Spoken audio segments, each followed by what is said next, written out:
Plano de leitura bíblica, dia 22 de abril, Juízes, de 10 a 14.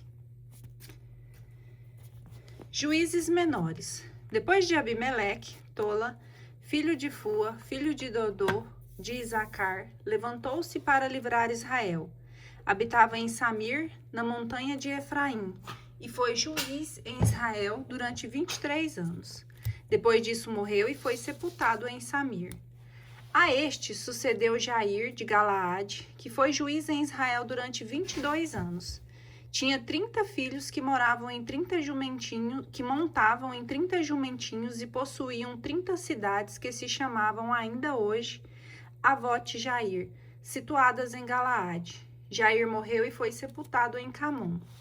Os filhos de Israel voltaram a ofender o Senhor, servindo os Baals e os Astarote, os deuses da Síria, de Sidom, de Moabe, os deuses dos Amonitas e dos Filisteus. Abandonaram o culto do Senhor. A cólera do Senhor inflamou-se contra Israel, e ele entregou-os nas mãos dos filisteus e dos amonitas. Estes últimos oprimiram e esmagaram os israelitas naquele ano. A opressão estendeu-se por 18 anos sobre os israelitas de além do Jordão, na terra dos amorreus, em Galaade. Os amonitas, tendo passado o Jordão, combateram contra Judá, Benjamim e a tribo de Efraim, e Israel viu-se numa extrema aflição. Os israelitas clamaram ao Senhor, dizendo: Pecamos contra vós, abandonando o nosso Deus e servindo aos Baals. O Senhor respondeu-lhe: Porventura não vos tenho eu livrado dos egípcios, dos amorreus, dos amonitas, dos filisteus? E quando os sidônios, os amalecitas e Maom vos oprimiam e vós clamastes a mim, não vos libertei? Vós, porém, me abandonastes para servir outros deuses. Por isso não mais vos livrarei. Ide e invocai os deuses que escolhestes, eles que vos livrem da vossa angústia. Os israelitas disseram ao Senhor: Pecamos, tratai-nos como melhor vos parecer, contanto que nos livres hoje. Tiraram então do meio deles os deuses estranhos e serviram ao Senhor, que se compadeceu dos males de Israel. Os amonitas juntaram-se e acamparam em Galaade, enquanto os israelitas faziam o mesmo em Masfa. O povo e os chefes de Galaade diziam uns para os outros: Quem começará a pelejar contra os amonitas? Esse será o chefe de todo o povo de Galaade. Jefté, o Galaadita, era um valente guerreiro, filho de Galaade, com uma meretriz. A mulher de Galaade deu-lhe filhos. Quando cresceram, expulsaram Jefté, dizendo: Tu não herdarás nada na casa de nosso pai, porque és um bastardo. Jefté afastou-se de seus irmãos e fixou-se na terra de Tobi. Alguns homens miseráveis reuniram-se a ele e tomaram parte em suas incursões. Algum tempo depois, os amonitas entraram em luta contra Israel. Os habitantes de Galaade, vendo-se assim atacados, foram em busca de Jefté na terra de Tobi e disseram-lhe: Vem e sê o nosso chefe, vamos combater os amonitas. Jefté, porém, respondeu: Vós que sois meus amigos, tendo-me expulsado da casa de meu pai, porque vindes a mim, agora que estáis em aperto? Os anciãos de Galaade disseram-lhe: Foi precisamente por isso que viemos agora ter contigo, para que venhas conosco e combatas contra os filhos de Amon, e sejas o nosso chefe, o chefe de todo o povo de Galaade. Jefté disse-lhes: Se vós me conduzirdes para lutar contra os amonitas, e o Senhor os entregar a mim, serei vosso chefe. Os anciãos responderam-lhe: O Senhor seja testemunha entre nós de que faremos tudo o que dissestes. E Jefté partiu com os anciãos de Galaade. O povo proclamou o chefe e general. Jefté repetiu diante do Senhor em Masfa tudo o que acabara de dizer. O voto de Jefté. Jefté enviou mensageiros ao rei dos amonitas para lhe dizer: Que tens tu contra mim, para que me venhas combater em minha terra? O rei respondeu-lhes: Israel, vindo do Egito, tomou a minha terra desde Arnon até Jaboque e até o Jordão. Devolve-o agora, pois pacificamente. Jefté mandou nova embaixada ao rei dos Amonitas, dizendo-lhes: Assim fala Jefté: Israel não se apoderou nem do território de Moabe, nem da terra dos filhos de Amon. Quando saiu do Egito, Israel marchou pelo deserto até o Mar Vermelho e chegou a Cádiz. Mandou então mensageiros ao rei de Edom, dizendo: Deixa-me passar pelo teu país. Mas o rei de Edom não o consentiu. Fez o mesmo pedido ao rei de Moabe, que tampouco lhe deu passagem. Israel deteve-se, pois, em Cádiz. Retornou em seguida sua marcha pelo deserto e contornou as terras de Edom e de Moabe, chegando à parte oriental da terra de Moabe, acampou na outra banda de Arnon, sem entrar na terra de Moabe, cuja fronteira é o Arnon. Dali Israel mandou ainda mensageiros a Seom, rei dos amorreus, em Ezebom, pedindo-lhe que os deixasse passar pela sua terra, para que chegassem à deles. Seom, porém, não teve bastante confiança em Israel para deixá-lo atravessar em seu território. Ao contrário, juntou todas as suas tropas, acampou em Jaza e atacou Israel.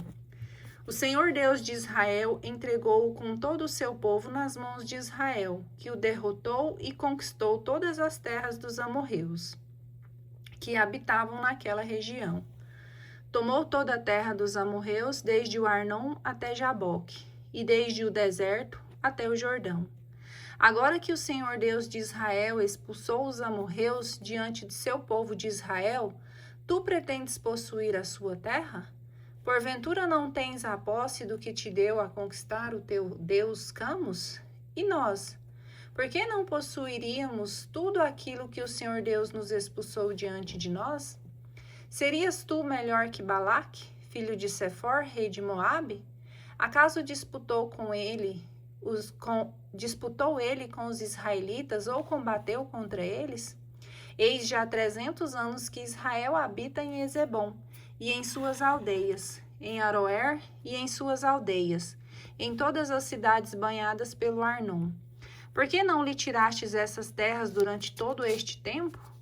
Não sou eu, pois, que te faço dano, mas é tu mesmo que te prejudicas, declarando-me guerra. Que o Senhor, que é juiz, se pronuncie hoje entre os israelitas e os amonitas. Mas o rei dos amonitas não quis ouvir nada do que Jefté lhe mandara dizer. O Espírito do Senhor desceu sobre Jefté, que atravessou Galaade e Manassés. Passou dali até Masfa de Galaade, de onde marchou contra os amonitas. Jefté fez ao Senhor este voto: se me entregardes nas mãos dos amonitas, aquele que sair das portas de minha casa ao meu encontro, quando eu voltar vitorioso dos filhos de Amon, será consagrado ao Senhor e eu o oferecerei em holocausto. Jefté marchou contra os amonitas e o Senhor os entregou. Ele os derrotou desde Aroer até as proximidades de Menite e até Abel-Carmim, tomando-lhes 20 aldeias. E os amonitas, com esse terrível golpe, foram humilhados perante Israel. Ora, voltando Jefté para sua casa em Masfa, eis que sua filha saiu-lhe ao encontro com tamborins e danças. Era a sua única filha, porque afora ela não tinha filho nem filha. Quando a viu, rasgou suas vestes. Ah, minha filha, exclamou ele, tu me acabrunhas de dor e estás no número daqueles que causam a minha infelicidade. Fiz ao Senhor um voto que não posso revogar. Meu pai, disse ela, se fizestes um voto ao Senhor, trata-me segundo o que prometestes agora que o Senhor te vingou de teus inimigos, os amonitas, e ajuntou. Concede-me somente isto, deixa-me que vá sobre as colinas durante 2 meses, para chorar a minha virgindade com as minhas amigas. Vai, disse-lhe ele, e deu-lhe 2 meses de liberdade. Ela foi com as suas companheiras e chorou a sua virgindade sobre as colinas. Passado o prazo, voltou para seu pai, cumpriu o voto que tinha feito. Ela não tinha conhecido o varão. Daqui veio esse costume em Israel, que todos os anos as jovens israelitas reúnem-se para chorar durante 4 dias a filha de Jefté, o Galaadita. Os efraimitas, tendo-se sublevado, passaram a Safom e disseram a Jefté: Por que saístes a combater os amonitas sem nos chamar para ir contigo? Por isso vamos queimar a tua casa. Jefté respondeu: Eu e meu povo tivemos graves contendas com os amonitas. Chamei-vos e vós não me livrastes de suas mãos. Vendo que não podia contar convosco, arrisquei a minha vida, marchando sozinho contra os amonitas, e o Senhor entregou-os nas minhas mãos. Porque, pois, viestes combater contra mim? Jefté reuniu todos os homens de Galaade e combateu contra Efraim. Os habitantes de Galaade derrotaram os de Efraim, que lhes havia dito: Vós sois fugitivos de Efraim, que habitais entre Efraim e Manassés. Galaade ocupou os vales do Jordão. Cada vez que um fugitivo de Efraim queria passar, perguntavam-lhe: És tu efraimita? Ele respondia: Não. Pois bem, dizia-lhes eles, então dize, Shibolete, e ele dizia, Sibolete, não podendo pronunciar corretamente. Prendiam-no logo e o degolavam-no junto aos vales do Jordão. Naquele dia pereceram 42.000 homens de Efraim. Jefté, o Galaadita, foi juiz em Israel durante 6 anos. Depois morreu e foi sepultado em uma das cidades de Galaade. Outros juízes menores. Depois de Jefté, foi juiz de Israel Abezã, de Belém, o qual teve 30 filhos. Casou suas 30 filhas fora de sua família e mandou vir de fora 30 jovens para os seus filhos. Julgou Israel durante 7 anos, morreu e foi enterrado em Belém. Depois dele, Elon de Zabulon foi juiz em Israel, e sua judicatura durou 10 anos. Morreu e foi enterrado em Aialon, na terra de Zabulon. Em seguida teve Israel por juiz Abidom, filho de Iel, e Faratom. Teve 40 filhos e 30 netos, que montavam em 70 jumentinhos. Julgou Israel durante 8 anos. Depois disso, Abidom, filho de Iel, deu Faratom, de Faratom, morreu e foi sepultado em Faratom, na terra de Efraim, na montanha dos Amalecitas. História de Sansão. Nascimento de Sansão. Os israelitas continuaram a fazer o mal aos olhos do Senhor, que os entregou nas mãos dos filisteus durante 40 anos. Ora, havia em Saraá um homem da família dos danitas chamado Manoé. Sua mulher, sendo estéril, não tinha ainda gerado filhos. O anjo do Senhor apareceu a esta mulher e disse-lhe: Tu és estéril e nunca tivestes filhos, mas conceberás e darás à luz a um filho. Toma, pois, muito cuidado de não beber doravante nem vinho nem bebida forte. Não comas coisa alguma impura, porque vais conceber e dar à luz a um filho. A navalha não tocará a sua cabeça, porque esse menino será nazareno de Deus desde o seio de sua mãe.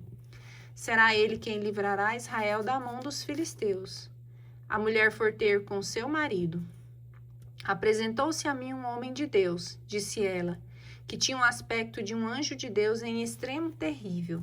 Não lhe perguntei de onde era, nem ele me deu o seu nome, mas disse-me: Vais conceber e dar à luz a um filho. Não bebas, pois, nem vinho nem bebida forte, e não comas coisa alguma impura, porque esse menino será nazareno desde o seio de sua mãe até o dia de sua morte.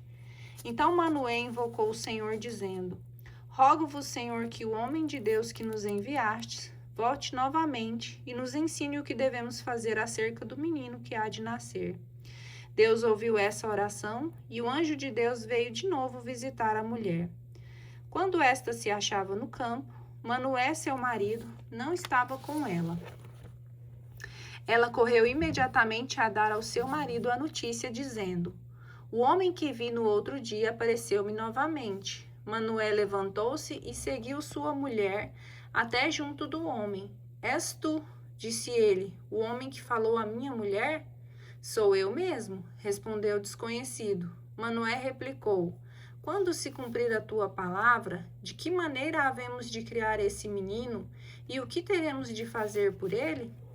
O anjo do Senhor respondeu: abstenha-se de sua mulher, de tudo o que eu lhe disse. Não prove nada do que venha da videira, não beba nem vinho nem bebida forte. Nada coma que seja impuro e observe tudo o que lhe prescrevi. Manoel disse ao anjo do Senhor: rogo-te que te detenhas até que te ofereçamos um cabrito que vamos preparar. Ainda que tu me retivesses, respondeu o anjo do Senhor, eu não comeria de tua mesa, mas se queres fazer um holocausto, oferece-o ao Senhor. Manoé ignorava que era o anjo do Senhor. Qual é o teu nome? Perguntou-lhe, para que te honremos quando se cumprir a tua promessa? O anjo do Senhor disse-lhes, por que me perguntam o meu nome? Ele é magnífico. Tomou, pois, Manoé o cabrito com uma oferta e ofereceu-o ao Senhor sobre a rocha. Coisa maravilhosa! Enquanto Manoé e sua mulher olhavam subir para o céu a chama do sacrifício que estava sobre o altar, viu que o anjo do Senhor subia na chama. À vista disso, Manoé e sua mulher caíram com o rosto em terra. E o anjo do Senhor desapareceu diante dos olhos de Manoé e sua mulher. Manoé compreendeu logo que era o anjo do Senhor e disse à sua mulher, vamos morrer, seguramente, porque vimos Deus. Sua mulher respondeu-lhe, se o Senhor nos quisesse matar, não teria aceito de nossas mãos o holocausto e a oferta. Não nos teria mostrado tudo o que vimos, nem teria dito o que hoje nos revelou. Ela deu à luz a um filho e pôs o nome de Sansão. O menino cresceu e o Senhor o abençoou. E o Espírito do Senhor começou a incitá-lo em Manedã, entre Saraá e Estaol. Casamento e proezas de Sansão. Sansão desceu a Tâmina e, vendo ali uma mulher das filhas dos filisteus, voltou e falou com seu pai e sua mãe, dizendo, vi em Tâmina uma filha dos filisteus e pedia para mim em casamento. Seus pais disseram-lhe, não há porventura ninguém entre as filhas dos teus irmãos e em todo o nosso povo para que queiras escolher uma mulher entre os filisteus, estes incircuncisos? Sansão, porém, disse ao seu pai, toma esta para mim, porque me agrada. Seus pais não sabiam que isso fazia por disposição do Senhor, e que buscavam uma ocasião contra os filisteus que naquele tempo dominavam sobre Israel. Sansão desceu com os pais a Tâmina. Quando chegaram às vinhas de Tâmina, apareceu de repente um leão rugindo que arremeteu contra ele. O Espírito do Senhor apossou-se de Sansão e ele despedaçou o leão como se fosse um cabrito, sem ter coisa alguma na mão, e não quis contar isso aos seus pais. Depois desceu a Tâmina e falou à mulher que lhe agradava. Voltando alguns dias depois para desposá-la, afastou-se do caminho para ver o cadáver do leão. Mas eis que na boca do leão estava um enxame de abelhas com mel. Tomou o mel nas mãos e foi comendo pelo caminho. Alcançando os pais, deu-lhes o mel e eles comeram, mas não lhes disse que aquele mel provinha da boca do leão. Seu pai desceu à casa da mulher onde Sansão deu um banquete, segundo o costume dos jovens. Logo que o viram chegar, deu-lhe 30 companheiros para estar com ele. Sansão disse-lhes, vou propor-vos um enigma. Se o decifrardes dentro de 7 dias das bodas, descobri-lo, vos darei 30 túnicas e 30 vestes de festas. Mas se não o puderdes decifrar, sois vós que me dareis 30 túnicas e outras tantas vestes de festa. Eles responderam-lhe, propõe o teu enigma para que o ouçamos.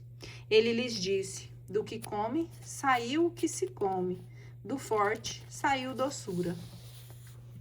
Durante 3 dias não puderam decifrar o enigma. Quando chegou o 4º dia, disseram à mulher de Sansão, persuade o teu marido para que nos explique o enigma. Se não queres que te queimemos com a casa de teu pai, será talvez para nos despojar que nos convidastes? A mulher de Sansão, desfazendo-se em lágrimas junto dele, disse-lhes, Tu me odeias, tu não me amas. Propuseste-me um enigma aos filhos do meu povo e não me explicaste? Nem sequer aos meus próprios pais eu expliquei, respondeu ele, e haveria de explicá-lo a ti?